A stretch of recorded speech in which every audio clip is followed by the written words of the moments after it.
오늘 이제 요나가 니느웨에 가서 복음을 전하는데 많은 사람이 굵은 베옷을 입고 왕부터 시작해서 짐승이나 소떼, 양떼, 뭐 여기에까지 금식하게 해요. 이렇게 니느웨 그 수도의 그 아수르의 왕이 이런 정도로 하나님 앞에 돌아온 역사가 강력하니까 하나님께서 그 뜻을 돌이키셨어요. 여러분, 아무리 하나님께서 재앙을 주신다 하더라도 우리가 정말 이렇게 진정성 있게 간절히 진실한 마음으로 하나님께 나오기만 해도, 죄를 무릅쓰기만 해도 하나님께서는 다 듣고 계시고요. 하나님께서는 다 보고 계시고 우리의 정말 삶을, 우리에게 임할 악한 재앙들을 하나님께서 막아주시고 또 뜻을 돌이키시는 하나님이시라는 걸 우리가 깨닫게 되죠. 그러니까 이제 이러한 모습을 보고 오늘 4장에 보면 요나가 또 기분이 나빠요. 왜요? 이 니느웨는요, 아수르, 자기 나라를 괴롭히는 아수르의 수도거든요. 그러니까 여러분 하여튼 예를 한번 들어볼까요? 일본이 그렇게 36년 동안 우리를 괴롭혔잖아요. 우리의 모든 걸 빼앗겼잖아요. 정말 이름까지도, 성씨까지, 우리가 조상들이 땀 흘려 가꾼 농토, 또 우리의 모든 교회의 종탑까지도 다, 또 우리의 젊은이들까지도 전쟁터에 총알바지 삼고 우리의 누이들도 위안부로 전쟁에 정말 군인들을 상대로 그렇게 해놓고 이제 와서는 저들은 창녀였다라고 말하면 되겠어요? 그래서 돈 벌러 왔다고. 참 이건 가슴 아픈 일이고 그럴 수 없는 겁니다. 사람이라면. 그래서 어떻게 저도 이렇게 가끔씩 실수를 합니다만은 일본 놈이라고 나오지 일본 분이나 일본인이라고 안 나오더라고요. 그래서 참 저도 참 이렇게 민족주의가 강한 사람이구나를 느끼게 되는데 요나가 특히 그래서 막 분노를 일으키는 거예요. 내가 이래서 저놈들은 좀 망해도 망해야 될 놈들인데 하나님이 저들이 회개한다고 또 구원해 주시니까 속이 상한 거예요. 또 한편으로는 내가 이래서 온다고 여기 니느웨로 가서 복음 전하는 말씀, 하나님의 말씀 음성을 듣고도 내가 저 다시스로 갔습니다 하면서 자기의 그 행동까지도 합리화시키려고 해요. 우리가 분노가 일어나는 건 어떤 면에서 우리 인지상정이지요. 사람이기 때문에 또 그 순간적으로 그럴 수가 있어요. 그러나 하나님의 말씀하실 때는 겸손히 들어야 돼요. 그리고 우리 자신에게 그런 민족주의 사사로운 감정보다 나는 더 큰 사랑을 가지고 있다. 이런 하나님의 뜻을 또 이해해야 돼요. 또 우리가 당장은 그런 하나님의 마음에 가지 못해도 그걸 위해 기도하고 이러면서 우리의 마음과 우리의 생각과 감정도 점점 그리스도께 복종해야 된다. 고린도후서 10장에 5절에도 보면 우리의 모든 생각을 사로잡아 그리스도께 복종하라 그랬잖아요. 우리 하나님께 복종하라 그랬잖아요. 근데 우리는 우리 자신의 감정에 충실해요. 많은 사람들이 상당 심리학자들이 내 감정에 충실하라 그렇게 말을 합니다. 여러분, 감정에 충실하라는 것은 우리의 감정을 잘 살피라는 말이에요. 아, 이런 마음을 내가 가지고 있구나. 아, 이런 생각이 있구나. 자, 그 다음에 우리 그리스도인들은 두 번째, 이게 하나님의 마음에 합할까? 하나님의 뜻에 합할까? 그 다음에 세 번째, 하나님으로 이 땅에 오신 예수 그리스도를 바라봐야 돼요. 예수님이 바로 이 상황이라면 어떻게 하셨을까? 이러면서 우리의 감정을 그리스도께 복종시켜 가는 거예요. 민족주의, 그런 마음이 우리에게 있죠. 그러나 모든 생각을 사로잡아 모든 하나님을 대적하는 모든 사상들을 에브리토치라고 그랬어요. 모든 사상들을 사로잡아 누구에게? 그리스도께 복종케 하라 그랬어요. 오늘 내가 하나님께서 그래요. 이런 요나와 같은 우리들에게 내가 성내는 것이 옳으냐 이 말이에요. 민족주의 붙들고 하나님의 큰 뜻을 저버리는 것이 옳으냐? 사사로운 너 감정 붙들고 하나님의 지극한 사랑을 놓쳐버리는 것이 옳으냐 이 말이에요. 네. 너 약간의 유익을 생각하면서 그거 붙들고 있다가 하나님의 더 큰 유익을 놓쳐버리는 것이 합당하냐 이런 질문이거든요. 우리의 삶에서 넉넉하게 이런 좀 일들이 많이 등장해요. 사사로운 우리의 생각들, 사사로운 약간의 이득 추구하다가 하나님의 큰 뜻, 하나님의 큰 사랑, 하나님의 큰 자비하심, 하나님의 큰 은혜의 손길을 놓쳐버린다면 뭐가 유익이냐? 참 우리가 오늘 이 말씀, 내가 성내는 것이 옳으냐 이 말씀. 우리가 민족주의, 자기의, 사사로운 이 우리의 감정들 때문에 성내는 것이 과연 옳으냐? 하나님의 편에서 우리가 순간적으로 이 음성을 들었으면 좋겠다. 이 말씀입니다. 그렇죠? 우리가 순간적으로 우리 한국 사람들은 뭐 욱하는 성격이 있다고 하지만 없는 사람이 어디 있겠어요. 그러나 우리가 신앙적으로 욱할 때에 과연 내가 성내는 것이 욱하는 것이 옳으냐? 하나님의 이 음성을 빨리 캐치업해야 돼요. 그래서 이렇게 말씀을 묵상하고 기도하고 말씀을 붙드는 사람들은 그러한 순간순간에 즉시로 우리 하나님을 생각하고 동시에 그리스도께 복종하기 위해서 우리 예수님이라면 어떻게 하실까? 예수님은 나는 온유하고 마음이 겸손하니 그랬어요. 예수님을 핍박하고 조롱하고 무시하고 멸시하고 심지어는 못을 받고 가시면류관시어 피를 흘리게 하고 창으로 옆구리를 쑤시고 그리고 갈대로 머리를 툭툭 던지면서 침을 뱉으면서 내가 하나님의 아들이라면 한번 너 구원해보라. 이렇게 조롱하고 박해하고 멸시하는 그들을 향해서 우리 같으면 성나고 분노가 일어나지. 그러나 우리 주님 뭐라고 그랬어요? 우리 주님은 아버지요. 이것을 바로 하나님 앞으로 끌고 가잖아요. 아버지요. 저들이 하는 것을 저들도 알지 못합니다. 아버지 저들을 용서해 주옵소서.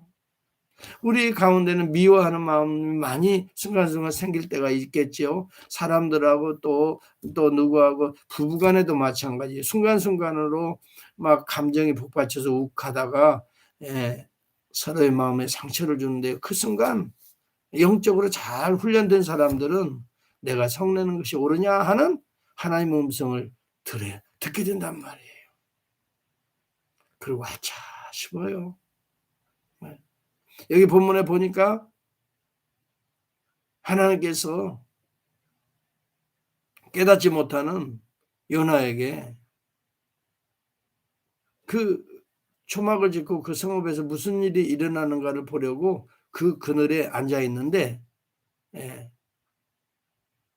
박능쿨을 예배했어요. 왜냐하면 이 팔레스타인 지방은 무척 여름에 뜨겁잖아요. 이제 미국도 샌디에고도 좀 기후 변화가 심한 것 같아요.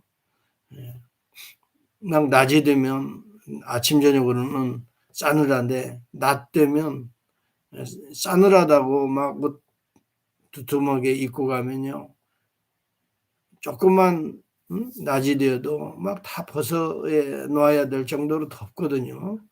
근데 팔레스타인 지방 사막지대는 얼마나 하겠어요.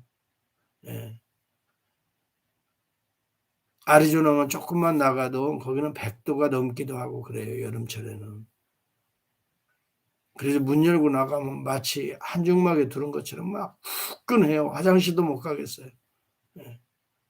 이런 환경 속에서 그늘이 하나 박능쿨이 딱 하나님이 예비해서 요나를 딱 덮어주니까 얼마나 시원한지요. 이야 살맛이 나네. 살맛이 나 하면서 그래도 우리도 덥다가도 그늘 밑에 들어가면 정말 시원하잖아요. 근데 아무것도 없는 데서 박능쿨 하나를 내려주니까 얼마나. 근데 그 다음날 어떻게 해요? 이튿날 새벽에 그 박넝쿨을 벌레가 나서 갉아먹게 하는데 그 다음에는 해가 뜰 때는 없고 또 뜨거운 동풍을 예배하셔서 그 정말 요나의 머리에 또 뜨거운 강렬한 햇빛이 또 비치게 되는데 8절에 보니까 요나가 혼미하여 정신이 나갈 정도예요. 그럴 것 같아요. 정말 온도가 100도가 넘고 110, 20도 돼봐요.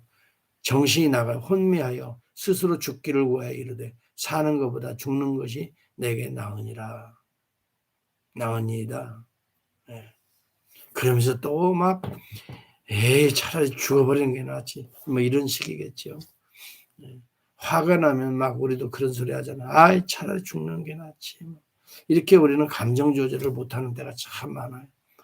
누구와 대화하다가도 뭐 감정 거스르면 막 푹푹 욱하고 그냥 하지 말아야 될 선을 넘어가는 이야기하고 심지어는요 욕하고 특히 운전하다 보면 그런 사람들도 많아요. 조금만 지나가면 좋은데 뭐 조금 하면 막 창문을 열고 막 욕하고 가고 이런 사람들 주변에서 많이 보거든요. 감정 조절을 못해요. 이것도 하나의 질병 중에 하나입니다. 여러분 우리의 감정을 제대로 조절하지 못하는 분노 조절 장애라 그래요.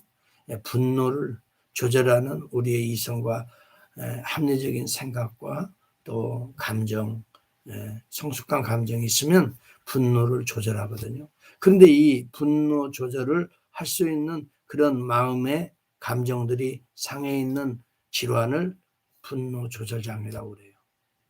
여기 요나가 그와 같은 모습이고 오늘 이 시대의 모습들이 좀 그와 같아요.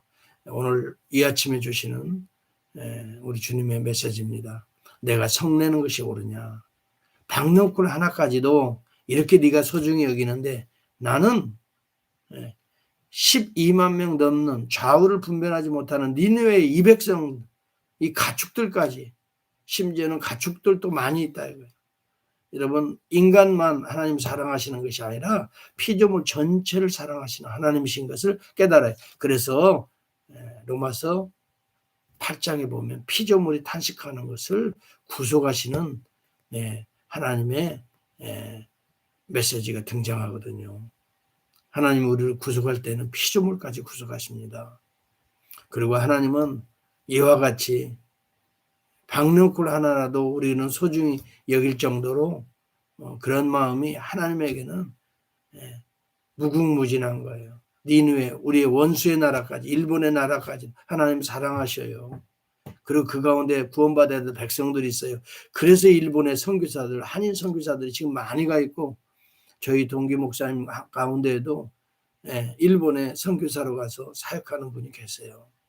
우리는 이 하나님의 마음을 가져야 돼요. 민족주의, 사사로운 민족주의에 사로잡혀도 안 되고요. 우리의 삶에서 사사로운 감정에 사로잡혀서 인격을 모독한다거나 욱해서 상대방을 무시하고 또 상대방을 마음 아프게 한다거나 절대 그러지 맙시다.